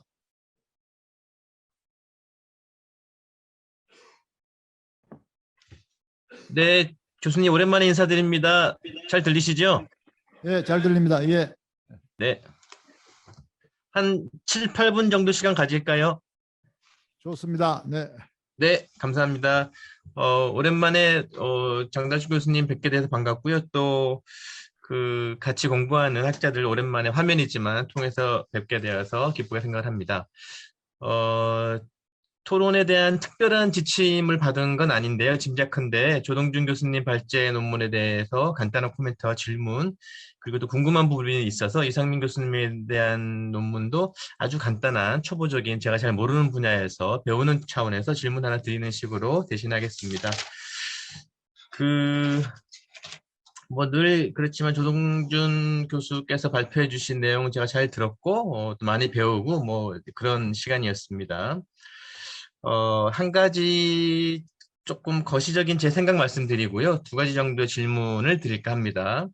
하나는 이게 이제, 글쎄요, 제가 조금 뭐 너무 거창하게 시작하는지는 이제 아닌지 모르겠습니다만은, 이제 근대 국제 질서가 생긴 다음에, 국제사회의 주요 강대국 혹은 주요 행위자들끼리의, 갈등의 양식 같은 게 있지 않습니까? 그러니까 이제, 그게 이제 시간이 지나면서 좀 바뀌기도 하고 그런 것 같습니다. 예를 들어서 뭐 19세기에 유럽 중심의 강대국들이 뭐, 해외에 제국주의 건설하러 나갈 때 뭐 그런 갈등과 경쟁의 양식이라든지 혹은 또 냉전이 정착되기 전에 20세기 초 뭐 이런 시기에 뭐 여전히 유럽 국가를 중심으로 하고 또 미국이 들어온 상태에서의 어떤 뭐 강대국 국가들끼리의 경쟁 혹은 갈등 양식 뭐 이런 것들이 조금씩 변화하는 게 아닌가라는 생각을 좀 가지고 있습니다. 그런 차원에서 보면은 이 그 냉전이라고 하는 우리가 오늘 주제로 발표하신 전략무기라고 하는 것이 냉전적 경험이랑 어떤 의미에서 굉장히 밀착되어 있는 그런 산물이라고 개인적으로 좀 생각을 하고요. 냉전의 미소 중심, 그리고 냉전 이후에 뭐 미러 중심의 이런 갈등 양식도 혹은 뭐 지금 시점에서 혹은 조금 더 미래 시점이 되면은 강대국들끼리의 경쟁 양식이 또 바뀌는 게 아닌가, 대결 방법이 바뀌는 게 아닌가 이런 생각을 좀 하고 있는데 향후에 뭐 전후 질서가 바뀌고 있다, 뭐 코로나라는 변수가 국제사회의 관계를 바꾸고 있다 이런저런 많은 논란들이 있는데 국가들끼리 싸우고 경쟁하고 뭘 쟁취하고자 하는 그런 갈등의 방식이 향후에 좀 바뀔 거라는 이런 생각을 제가 가지고 있다면은 거기에 대한 조동준 교수님의 생각이 어떤지라는 약간은 조금 언클리어한 질문을 먼저 하나 드리고요. 그런 말씀 하나 드리고 두 번째는 오늘 메인 아규먼트는 조동진 교수께서 하신 메인 아규먼트는 이게 흔히 말하는 뭐 억지 수단으로서의 전략 무기의 유용성, 그 다음에 우리에게 익숙한 이런 핵 균형, 뭐 공포의 균형 어떤 표현을 쓰든지 간에 그런 균형이 앞으로는 그 공격 기술의 발달이 어, 방어 중심적 과거의 어떤 그런 전략 무기를 활용하는 것보다 훨씬 더 큰 베네핏을 가져다 줄 거라는 기술적 발달이 국가들 사이에서 주요 국가들 사이에서 전략 무기를 사용할 가능성을 더 높여줄 것이다. 이런 우려를 지금 제시하시고 계시는 거예요. 메인 아규먼트는 뭐 제가 이제 투박하게 이해를 하면은 근데 여전히 아까 처음 드렸던 첫 번째 질문과 좀 연결을 시켜 보면은 어, 이 국가들 간의 대결이 전략 무기를 활용하는 어떤 활용도, 전략 무기를 가지는 목적, 이런 것들이 조금 뭐 과거지향적 어떤 전제 조건, 개념, 이런 것들에 여전히 그런 틀 안에서 접근하고 있는 게 아닌가라는 뭐 생각을 좀 하게 됩니다. 그래서 이와 관련해서 이제 또 한번 얘기를 여쭤보고 싶고요. 그다음에 또 하나는 어, 과거에 우리 60년대, 70년대 핵무기 경쟁이 막 그 끝모르고 전개되는 시절에 그게 대탕트나 이런 걸 통해서 한 번씩 꺾이긴 했습니다만은 전략 무기라는 것이 기술적 차원에서 혹은 이런 뭐 밀리터리 오퍼레이션 차원에서 작동을 했다면은 그걸 지배하였던 개념적 차원의 작동 원리들이 있죠. 그러니까 뭐 퍼스트 유즈는 절대 뭐 안 한다든지 그다음에 핵무기는 방어적 목적만을 사용한다든지 뭐 핵무기를 가지지 않은 국가들에게는 절대로 핵무기를 수단화하지 않는다든지 이런 약간의 프린스플 차원의 국제사회의 어떤 보이지 않는 합의 뭐 이런 것들이 있었어요. 그러니까 전략 무기가 끊임없이 지구를 뭐 몇십 개를 파괴할 만큼의 전략 무기를 국가들이 가지게 되지만 또 그런 것들을 작동하고 이렇게 수면 아래 이렇게 관리하는 그런 개념적 원칙의 작동들이 있었는데 만약에 조 교수께서 예상하시듯이 공격 기술의 발달에 의해서 핵균형이나 지금까지 생각하던 그런 공격과 방어의 개념이 무의미해진다면 향후에 그 공격 기술이 아주 발달된 시절의 전략 무기를 컨트롤하는 그런 또 개념과 원칙들은 등장하지 않을 것인지 그러니까 이게 기술이라고 하는 것이 뭐 발달을 하면은 뭐 그런 차원의 동시에 그런 것들을 또 이렇게 이제 뭐 지배하고 서포트하고 영향을 미치는 그 개념적 차원에서의 합의나 생각들도 또 같이 발달하는 것도 마찬가지라는 것이 저의 생각인데 그런 뭐 과거에 우리가 믿었었던 퍼스트 유즈는 안 한다, 뭐 억제만을 목적으로 한다, 전략 무기를 가지지 않은 국가들에게는 전략화하지 않는다, 전략 대상으로 놓지 않는다. 이런 가치들, 프린시플들 이런 게 또 동시에 변화해서 공격 기술이 발달한 상태의 어떤 국제사회의 질서를 또 관리하는 원칙들이 나오지 않을 것인지 이런 질문을 또 하나 더 드리고 싶은 게 조 교수께 드리고 싶은 얘기고요. 아무튼 뭐 잘 들었습니다. 또 많이 배웠고요. 이상민 교수님께는 황일도 교수님이 계시긴 하지만 뭐 아주 간단한 제가 잘 모르는 분야에서 그냥 투박한 질문 하나 드리면은 이게 이제 북한의 전략무기 능력에 대한 한국형 방어 능력 이런 것들을 이제 정교하게 갖춰보자는 말씀이신데 역시 많이 배웠습니다. 오늘은 이제 본인이 리서치 퀘스천으로 레이즈 하신 부분에 대해서 막 이렇게 이제 집중을 하시다 보니까 혹시 제가 듣다 보니 궁금한 게 이거를 포함해서 좀 주변적으로 거시적으로 고려해야 될 뭐 사항들이 있지 않을까? 예를 들어서 혹시 이게 뭐 비용 문제는 어떻게 되는지, 혹은 뭐 이게 미국이 우리에게 제공하는 해구산, 뭐 이런 전략에는 영향을 미치는 부분이 있을까? 그리고 뭐 가까운 장래에는 조금 더 어려워졌지만 한국과 미국 사이의 전자권 전환과 관련되어서 혹시 우리가 또 주변적이지만 굉장히 중요한 뭐 고려해야 될 사항들이 있는 건 아닌가? 우리가 가지게 되는 방어 능력을 확충하는 것이 의도하지 않게 북한으로 하여금 핵 능력, 핵 기술을 더 고도화시키는 것을 자극하는, 유도하는 이런 결과로 이어지는 것이 아닌가? 아무튼 이 교수께서 집착하신 요 퀘스천 이외에 좀 주변적인 어떤 뭐 안보 고려 사항들은 뭘까? 이런 것도 여쭤보고 싶습니다. 네, 일단 두서없지만 여기까지 하겠습니다. 감사합니다. 네. 네. 그러면 시간이 없기 때문에 다음 국립외교원의 황일도 교수께 부탁드리겠습니다. 황일도 교수님 나오셨나요? 예, 국립외교원의 황일도입니다. 예, 일단 두 분 같이 많이 배웠고요. 예, 공부 많이 됐습니다. 다시 한번 깊은 감사 말씀드립니다. 들어가기 앞서 아까 장달준 교수님께서 주신 질문에 대해서 아마 이상민 교수님께서 여러 가지 이유 때문에 답하기가 쉽지 않으셨을 텐데 제가 제3자적 시선에서 좀 쉽게 말씀을 드리면 대략 2008, 9년경을 즈음해서 카에다를 중심으로 관련된 연구들이 대부분 한국의 대대시 전략이 북한보다 전시 증원로 인한 주한미군을 제외하고서도 더 우월하다라는 결과들을 내왔던 것은 맞는 것 같고요. 공식적으로 공개적으로 발표를 하지는 않은 것으로 알고 있습니다. 그런데 다만 짚고 넘어가야 할 부분은 당시에 그런 연구가 이루어졌던 배경에는 노무현 정부에서 높은 수준으로 국방 예산 증가가 이루어지다가 이명박 정부 들어서 그걸 슬로우 다운하는 과정에서 이걸 슬로우 다운하는 명분을 만드는 차원에서 이런 것들이 제시된 측면이 있기 때문에 그런 것도 좀 함께 살펴볼 필요가 있다는 말씀 먼저 드리고요. 그다음에 이상민 박사님 발제에 대해서 주로 말씀을 드리겠는데 역시나 들어가기 앞서 조동희 교수님께 한 말씀만 여쭙고 들어가겠습니다. 말씀 주신 것처럼 매드와 ABM 조약이라고 하는 것이 가장 합리적인 모델이었다는 데에 대해서 동의하는 편이고요. 키신저를 중심으로 하는 당시의 이른바 빅샷들이 이것이 이렇게 해서야만이 상대와 나의 뮤추얼 멀너러블리티를 인정을 해야만이 우리가 오히려 더 안정해질 수 있다라는 것들을 인정했다는 것, 그 전략적 안정성의 기본 전제였다는 말씀에 충분히 동의합니다.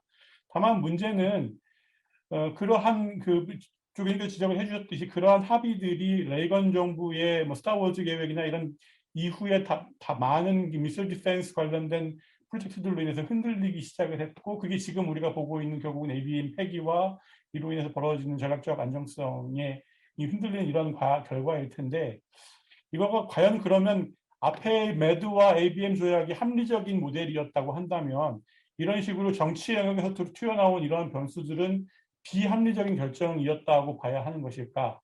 혹은 아니면 미어샤이머식으로 얘기를 하자면 국가가 본질적으로 갖고 있는 절대 안보에 대한 그런 내재적인 속성의 결과물일까? 에 대해서는 답이 필요하지 않을까라는 생각이 전자라면 합리적인 유권자들에 대한 합리적인 설득과 이런 것들을 통해서 답을 얻을 수 있겠지만 만약에 후자라고 한다면 우리가 오히려 60년대, 10년대에 봤던 군비 통제의 다양한 수단들이 매우 예외적인 케이스가 아니었을까라는 생각도 하게 된다는 것이죠. 또 한 가지는 60년대, 70년대 우리가 그런 군비 통제 툴들을 갖고 만들 수 있었던 것은 사실은 핵전쟁의 위기감이 유권자들에게 매우 높았기 때문에 그렇기 때문에 이렇게 매우 정교한 수준의 논의들도 유권자들이 삼키고 이해하고 그거를 정치적으로 수용할 수 있는 여건이 됐기 때문이라고 느껴지는데, 지금 핵 경쟁은 아직은 그 수준인 것 같지는 않고, 그렇다고 한다면 미국의 유권자들이 과연 이걸 받아들일 수 있을까에 대한 의문이 개인적으로 조금 있다는 말씀을 생각이 들어서 조 교수님께 말씀을 여쭙고자 합니다. 이상민 박사님께 드리고 싶은 말씀은 이겁니다. 전반적으로 주신 분석이 대부분 동의합니다. 1차적으로 북한이 전술핵과 단거리를 기반으로 한반도 영내에서의 거부억제 전략을 확충하는 데 초점을 두고 지금 달려가고 있다는 거에는 의심의 여지가 없어 보이고요. 다만 이제 이런 것들은 북한의 아주 예외적인 현상이라기보다는 재래식 전력이 우세한 상대와 국경을 마주하고 있는 국가들이라면 대부분 이런 식으로 억제 교류가 발전하고 있다라고 저는 개인적으로 생각을 한다. 파키스탄이 보여주었던 옵션 인핸싱 같은 교류들이 이러한 사례였고, 러시아가 취하고 있는 것으로 미국이 의심하고 있는 에스컬레이트 투 디 에스컬레이트 같은 교류들도 마찬가지 맥락에서 아마 해석을 할 수가 있을 겁니다. 다만 이렇게 만약에 방향이 흘러가면 핵 확전에 대한 북한의 인식은 오히려 전술핵 확전을 빨리 땡기는 것, 혹은 빨리 땡길 수 있다라는 모습을 과시하는 게 오히려 억제 효과를 극대화하는 길이다라고 가는 것이겠죠. 이게 이른바 에스컬레이트 투 에스컬레이트 기본 논리니까요.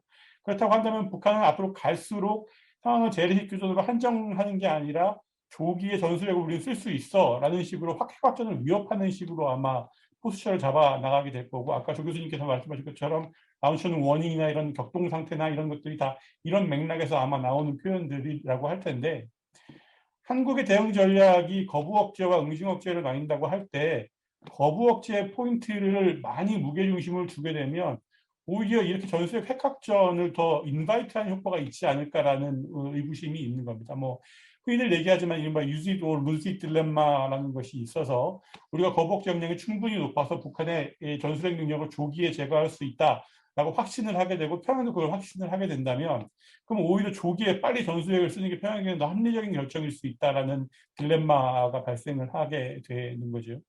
그렇기 때문에 오히려 저는 여전히 응징 억제에 포커스를 맞추는 게 오히려 맞다라고 느껴지는 것이고, 다만 말씀 주신 것처럼 핵이 없는 상황에서 응징 억제라는 게 무슨 의미가, 그러니까 충분히 효과를 발휘하기가 어렵다라는 지적은 충분히 동의가 되지만, 그렇기 때문에 이 문제는 본질적으로 미국의 확장 억제를 빼놓고 설명을 하는 것은, 생각을 하는 것은 그다지 생산적인 논의가 되지 못할 것 같다라는 생각을 하게 만드는 겁니다. 다시 말씀드리자면 일단 미국의 확장 억제를 제외하고 응징 억제를 생각하는 것은 상당히 현실성이 없고 그럴듯한 대안을 만들기 매우 어려웠다는 한계가 있고, 그렇다고 해서 거부 억제 수준을 맞추자니 말씀드린 이런 딜레마들이 있어서 이러한 딜레마를 어떻게 해결할 것인가에 대한 문제를 고민할 필요가 있다고 생각을 합니다. 한 말씀만 마지막으로 덧붙이면, 그렇다면 미국의 확장 억제가 정말로 위태로울까라는 것에 대해서 저는 근본적으로 조금 다른 생각을 갖고 있습니다. 다시 말씀드리자면, 흔히 이제 드골이 얘기한 과연 미국이 이 파리를 보호하기 위해 워싱턴과 뉴욕을 포기할 것이냐라는 질문들을 자주 예로 드는데, 당시의 미국의 군사적 능력과 지금의 미국의 군사적 능력은 압도적인 격차가 있습니다. 그리고 소련과 북한 사이에도 어마어마한 군사적인 격차가 있고요. 미국이 북한 같은 사이즈의 나라가 아주 uncertain한 능력과 투할 능력을 갖고 있다고 해서 그것을 아주 대단하게 생각해서 응징 억제나 확장 억제를 가동하는데 매우 심각한 수준으로 이걸 불안하게 만든다고 한다면, 저는 그럴 만한 나라, 그런 수준의 나라라면 국제 질서를 이끌어 나갈 능력이 있는 나라라고 생각되지가 않습니다. 오히려 미국이 갖고 있는 MD 혹은 뭐 대잠수함전 능력, 무수하게 많은 능력들, 최근에 이제 로우일드로 대표되는 여러 가지 이 교류의 발전들을 들여다보면, 그러면 저는 오히려 그 개연성이 그렇게 낮다고 생각하고, 따라서 뭐 미국의 확장 억제, 특히 응징 억제에 있어서의 미국의 역할을 전제하지 않고 논의를 진행하는 것이 과연 현실적인가에 대해서 좀 조금 의문의 여지가 있다는 생각이 들어서 어떻게 생각하시는지 궁금합니다. 여기까지 하겠습니다. 예, 감사합니다. 우선 그러면 우리 여러분 참여하고 있는 여러분들 중에서 간단하게 질문하실 분들 있으면 또 다른 코멘트가 있으시면 좀 참여해 주시면 감사하겠습니다. 없으신가요? 네. 질문이 하나 들어왔는데요. 미국이 일본에서 중거리 탄도 미사일을 배치하겠다고 보도가 나왔어요. 만약 일본에서 중거리 탄도 미사일을 배치하게 되면 동북아 정세에 무슨 영향을 미치게 됩니까? 아까 제가 처음에 얘기한 바로 이 한국이나 일본이 밸런싱 액트에 말하자면 고민하게 되는 현상인데, 조동준 교수나 이상민 교수 두 분 중에 어느 분이든 좋습니다. 한 번만 간단히 답변 부탁합니다. 이상민 박사님께서 주시죠. 이게 좀 더 나을 것 같습니다. 잘 듣지 못했습니까, 질문? 조동준 교수님, 질문 못 들었습니까? 질문 들었습니다. 예, 간단히 답변해 주십시오. 예, 이상민 교수께서? 예, 저 답변하겠습니다. 예. 우선 첫 번째 그 강한식 선생님께서 주신 질문인데요. 우선 첫 번째는 미국이 왜 중거리 탄도미사일을 동아시아에 배치하려고 할까? 그거는 아까 제가 발표드린 것처럼 현재 중국에 발전시키고 있는 이 미사일 전력이 중거리 탄도미사일인 거죠. 그리고 그 중거리 탄도미사일을 사용하기 위해서는 해상에 기반은, 그러니까 함정에서 기반을 두고 있거나 아니면 공중에서 기반을 하거나 지금 아니면 지상에서 기반을 해야 되는데, 미국이 가지고 있는 중거리 탄도미사일이 그 공중에서 발사하는 건 없어요, 아직은. 그러다 보니까 지상에 갖다 놓을 수밖에 없는 거죠. 그러니까 지금 이제 중국이 가지고 있는 이 중거리 탄도미사일을 상쇄시키기 위해서는 마찬가지로 미국한테도 중거리 탄도미사일이 필요한데, 배치시킬 수 있는 기반 자체가 육상 기반이니까 동아시아에 갖다 놓고 싶은 그런 욕망이 드는 거죠. 그래서 만약 이렇게 갖다 놓게 되면 어떤 효과가 발생을 할까? 결국 편가르기 부분에서 이제 선명한 갈등선이 드러나지 않을까라는 그런 생각이 듭니다. 그래서 아마 일본에 미국의 중거리 미사일이 갖다 놓게 되면 중국도 무지 반발하게 될 거고, 우리한테 갖다 놓겠다라면 과거 사드 배치를 둘러싼 보복 정도보다 훨씬 더 강한 보복이 오지 않을까? 너무 당연스럽게 예상할 수 있을 것 같습니다. 네, 감사합니다. 또 다른 분 참여하실 분 없습니까? 근데 두 분 다 지금 특히 이상민 박사님 코리아 프로텍티브 스트라티지를 얘기하실 때 한국의 핵 개발 움직임에 대해서는 전혀 말씀을 안 하셨는데, 최근 지금 한국에서는 북한 핵을 억제하기 위해서는 우리가 핵을 개발해야 된다는 아주 공격적인 주장도 있는가 하면은, 다른 한편 전직 국가의 주요한 정책을 담당했던 분 중에서는 핵은 직접 개발하지 않더라도 언제든지 핵을 핵무기화할 수 있는 이 재료들을 충분히 준비하는, 재료들을 말하자면 준비해야 하는 전략을 써야 되지 않느냐 하는 이런 논의들이 지금 상당히 구체적으로 나타나고 있어요. 한때 정몽준 의원이라는 분이 독자 핵무기를 개발해야 된다고 해서 상당히 논란을 불러일으킨 적이 있는데, 이것이 잠잠하다가 최근 들어서 상당히 공개적으로 나오는 현상을 띠고 있습니다. 언론지상에 나오고, 이런 문제에 대해서는 코리아 프로텍티브 스트래티지의 어떤 일환으로서 가치가 있는 겁니까? 이상민 박사님. 네, 교수님 아주 좋은 날카로운 질문들 감사합니다. 제가 하나하나의 질문에 대해서 일일이 답변하는 것보다 아까 제기해 주셨던 내용들을 모아서 이렇게 한번 말씀을 드릴 필요가 있을 것 같은데요. 일단 INF와 저는 미국의 중거리 핵전력 관련돼서를 좀 설명드릴까 싶은데요. 한 몇 해 전에 우리 황일도 교수님하고 국립외교원에서 비슷한 논의들을 회의를 하는 기억이 있는데, 결국 미국이 INF 조약에서 탈퇴함으로써 중거리 핵전력을 증강시키는 이제 최종 목표가 과연 무엇일까? 이것을 한반도에 배치 또는 이제 일본에 배치, 대만 이 일대에 배치하는 게 최종 목표겠느냐라고 했을 때는 그건 아니라고 보고요. 과거 INF 조약이 탄생됐던 시대적 배경을까지 돌아가 보면 유럽에서의 어떤 그런 상황을 빗대 생각해 보면 중국의 중단거리 핵 투발 수단이죠.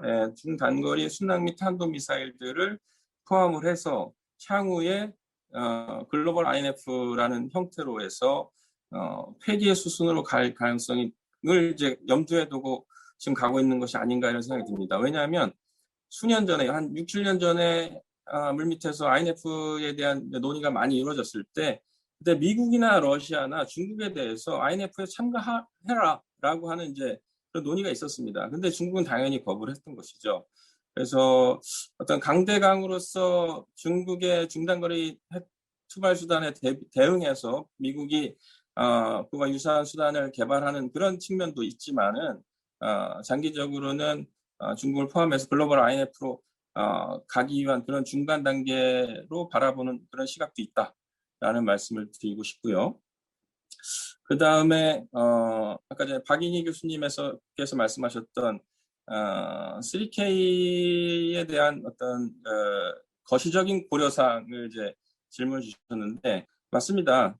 고려할 사항들이 꽤 많이 있는데 특히나 이제 비용 문제가 그 중에 하나라고 생각을 하고 또 전자권 문제도 있습니다. 전자권 관련된 거는 민감한 사항이고 그리고 그 세부적인 사항을 얘기하게 되면은 좀 문제가 생길 수 있어서 그거는 생략을 하고요. 비용적인 문제에 대해서 말씀을 드리자면 우리 3K가 킬체인, KMD 그리고 KMP라고 하는 이제 세 개 전력으로 가고 있는데 경제학 용어로다가 한계효용 체감의 법칙이라는 게 있지 않습니까? 그래서 이 중에서 어떤 한쪽을 계속 발전시키게 되면 물론 이제 그쪽 분야에서의 효용 가치는 계속 늘어나겠죠. 효율성은 떨어지겠지만 그런 능력 한쪽에 불균형된 능력들이 발전을 하긴 할 겁니다. 근데 군사력 그리고 우리 이제 국내 경제 상황 같은 것들을 고려했을 때는 균형적인 군사력 발전이 필요할 것이라고 생각을 하고요. 저는 킬체인이나 KMD는 현재 수준에서 좀 더 많은 투자를 하기보다는 효율성을 좀 높이는 쪽으로 갔으면 하는 바람에서 말씀을 드렸던 겁니다. 그래서 현재는 예를 들어 킬체인 같은 경우는 갱도 밖에 나와서 움직이는 것들에 대해서만 타격을 한다라는 그런 개념이라면 그게 아니라 효율성을 높이기 위해서는 갱도 안에서 있는 것까지 우리가 무력화시킬 수 있는 능력을 개발해야 된다라든지 그렇다고 해서 킬체인 능력이 지금보다 뭐 2배, 3배 늘어난다 그런 개념은 아닌 거고요.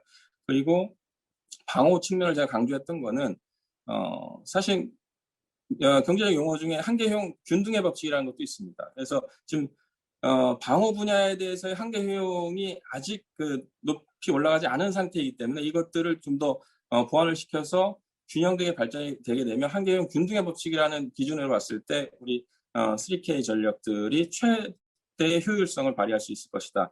이렇게 봐서 부족한 방어 측면을 좀 강조한 면이 없지 않아 있고요. 그 다음에 이제 장 교수님께서 말씀하셨던 국내에서의 독자적인 핵무력을 구축하는 것과 제가 말씀드렸던 한국형 방어 전략이라고 하는 거는 사실은 상관은 없습니다. 네, 저는 오히려 그 제목에서 알 수 있듯이 한반도의 전략적 안정성을 고려한 상태에서 오늘 발제문들을 준비한 측면이 있고요. 교수님 말씀하셨던 부분은 제가 저의 신분으로 이 자리에서 그걸 언급하는 것은 좀 부적절하다고 생각을 해서 죄송하지만 그거는 다음 기회에 개인적인 자리에서 말씀드리고 합니다. 예, 감사합니다. 또 시간이 한 2, 3분 남았는데 어떤 분 참여하실 분 없으십니까? 마지막 기회입니다. 선생님, 제가 저 두 분의 저 질문에 대해서 좀 답변을 해도 될까요? 좀 해주세요. 부탁합니다. 예. 예. 우선 그 두 분이 되게 중요한 질문을 주셨는데요. 제가 이제 현재 2021년 상황을 위기 징후라고 얘기를 했지 위기가 진짜 진행된다고 보지는 않습니다. 그렇기 때문에 아주 이렇게 심각한 위기가 진행되고 있다고 생각지는 않은 게 이게 저 출발 지점입니다. 그러니까 이 출발 지점이 뭐와 연결되어 있냐면 박일현 선생님께서 주셨던 이 전략무기 경쟁이라고 하는 게 정말 냉전 상황 때문이 아닌가, 아주 특수한 상황 때문이 아닌가, 그리고 국제관계의 행동 방식 바뀌고 있지 않는가. 저는 그거에 대해서 동의를 해요. 그러니까 핵무기가 가지고 있는 파괴력이 워낙 크기 때문에 어쩌면 우리가 미래에서 생각하는 전쟁은 과거에서 우리가 경험했던 그 전쟁이 아닐 가능성이 되게 크다라는 생각이 들고, 그렇기 때문에 어쩌면 우리가 안보 문제에 대한 과도한 집착이 좀 이렇게 표현하면 많은 그 비판을 받을 수 있겠지만 오히려 미래를 보는 데 있어서 좀 장애물이 되지 않을까라는 그런 걱정은 좀 하고 있습니다. 그리고 현재와 같이 이제 다시 전략 무기가 이렇게 지금 공격성이 있는 무기들이 등장하게 되면 현재 지금 벌써 등장하고 있는 게 그 론치온 워닝 제도, 그러니까 우리 지금 그 위기가 그러니까 뭐죠 미사일이 날아오면 바로 발사될 수 있는 발사 준비 상태에 있는 미사일을 지금 다 해제하자라는 그 시민운동 같은 건 일어나고 있거든요. 그렇기 때문에 마찬가지로 현재 그 위기 상황이 조금 더 공격성 나쁜 방향 쪽으로 가게 되면 그를 규제하기 위한 또 마찬가지로 반작용이 일어날 거라는 그런 생각이 듭니다.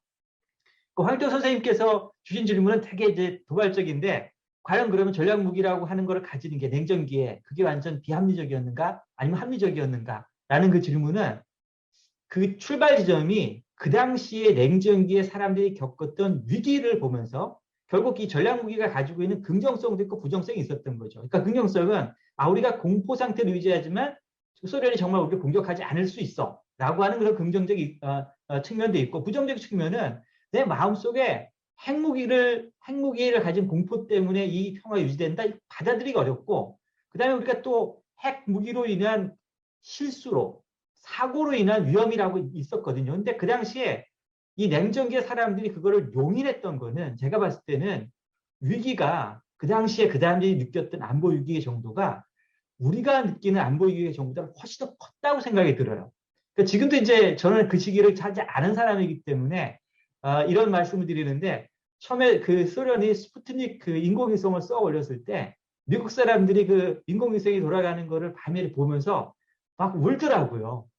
이제 우리 소련이 이제 인공위성에다가 인공위성을 보낼 수 있을 만큼의 능력을 가지면 그걸 가지고 핵미사일을 가지고 우리를 죽일 수도 있겠다라고 사람들이 그렇게 정말 생각했기 때문에 그 인공위성이 돌아가는 모습을 보면서 우는 모습을 보면 어쩌면 그 시기에 냉전기에 겪었던 사람들의 그 긴박한 위기의식이 전략무기에 기반한 그 핵 공포에 기반한 안정을 받아들이지 않았을까라는 그런 생각이 듭니다. 그렇기 때문에 그 시기에는 합리적이었지만 지금처럼 안보 위기에 대한 생각이 사람들이 다르게 인식하면 과연 전략무기에 기반한 평화 이거를 과연 수용할 수 있을지는 잘 모르겠습니다. 저는 아닐 거란 생각이 들고요. 근데 이제 걱정스러운 건 뭐냐면 가까운 데 있는 저 북한이 여전히 과거 생각을 하고 있다는 게 제가 보기엔 이제 걱정인 거죠. 그래서 이 변하는 이 세상에서 북한이 있기 때문에 이 문제를 계속 고민해야 되는 정말 약간 시대착오적 고민이 좀 고민하는 제가 좀 슬픕니다. 네, 이상입니다. 네, 감사합니다. 예, 뭐 시간 관계상 이것으로 아마 다음 세션을 위해서 종결을 해야 될 것 같습니다. 발표해 주신 두 분 선생님 또 토론에 참여해 주신 여러분들 대단히 감사합니다. 저 자신 많이 공부를 했고 다시 한번 우리가 얼마나 위험한 세상에 살고 있다는 걸 한번 다시 한번 실감한 시간이었습니다. 이 회의를 준비해 주신 통일평화연구원에 다시 한번 감사를 드리고 첫 세션을 마치도록 하겠습니다. 감사합니다. 네.